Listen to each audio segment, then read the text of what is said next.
Welcome to The Explainer. I am absolutely thrilled you're tuning in today, because we're about to embark on a highly structured, intensely clinical investigation of a subject that is, well, frankly, it's completely absurd. We're going to put a magnifying glass over a piece of visual art that literally defies logic, ignores the laws of physics, and asks us a deeply unsettling question. So let's just dive right in. Are we looking at absolute madness or misunderstood genius?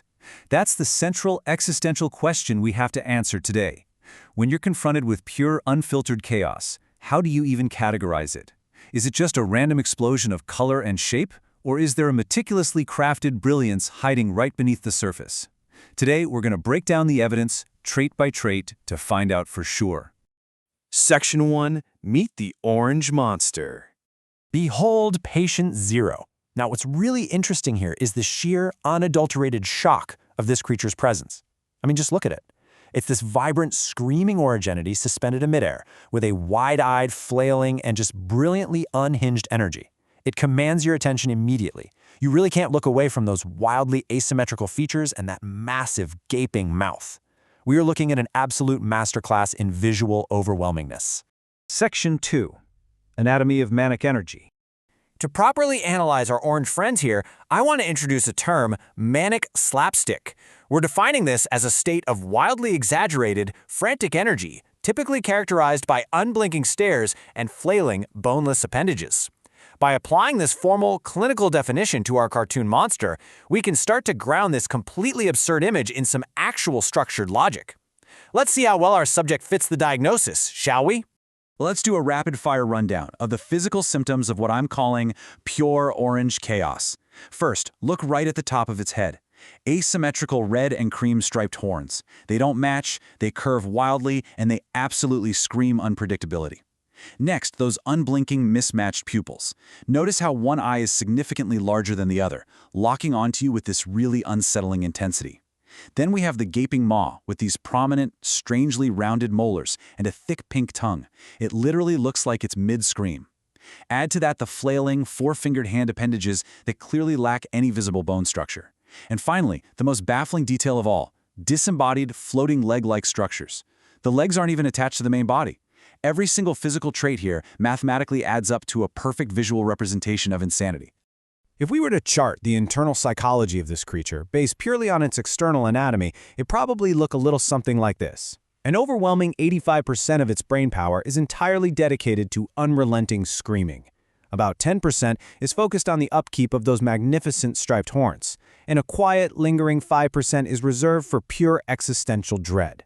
It's an incredibly unstable mix, but you know what? It perfectly explains the frantic visual output we're witnessing here. Let's connect these anatomical dots in our clinical table. So the crucial takeaway is how each trait dictates a total breakdown of reality. Mismatched eyes? Well, that guarantees a complete loss of depth perception. This creature has no idea how close you are. Floating feet?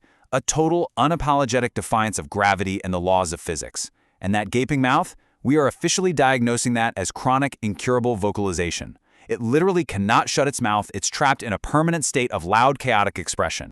Section 3. Deconstructing the absurd question. Do you think I am insane? This is the central quote of our source material, and you really have to read it with the intense, dramatic weight it deserves. Here is a creature that defies all logic, floating in a void, missing the connective tissue for its own legs, and it's pausing its unrelenting scream just long enough to ask us for a psychological evaluation. It's a profound, hilarious, existential crisis presented in cartoon form. And this right here brilliantly illustrates the genius of the image's design. The typography itself suffers from a split personality. Look at the left side of our comparison. Do you think? It's written in this elegant, polite, flowing black cursive script. It's reasonable, right? It's a gentle inquiry. But then it violently crashes into the right side. I am insane. Written in an aggressive, bold, screaming orange sans serif font that perfectly matches the monster's skin tone. The font choices literally mirror the manic energy of the creature. It starts with a whisper and ends with an absolute shout. We also have to acknowledge what's happening directly behind our manic friend, the sparkling void. The background of this image is a serene, magical, light gray gradient filled with soft, floating bouquet lights and little shimmering stars. I mean, it looks like the background of a high-end cosmetics commercial. The juxtaposition of this tranquil, dreamy void against the sheer, unblinking panic of the monster in the foreground is an absolute comedic masterstroke. It really makes the chaos pop so much more effectively. Section 4. The Mystery of Barakuth. Barakuth.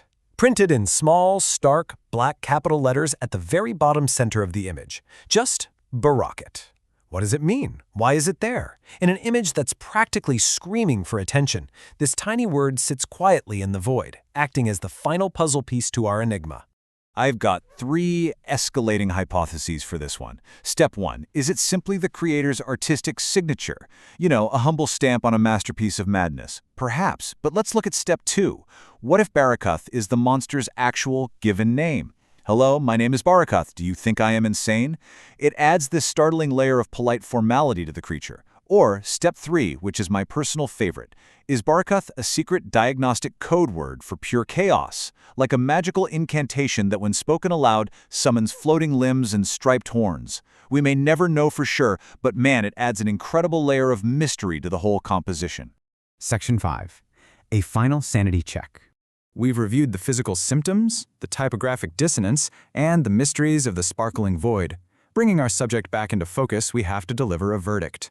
Between the asymmetrical horns, the aggressively clashing fonts, the floating feet, and that polite inquiry of madness, the verdict is gloriously unhinged. The creator didn't just draw a monster, they engineered a precise mathematical formula for slapstick art.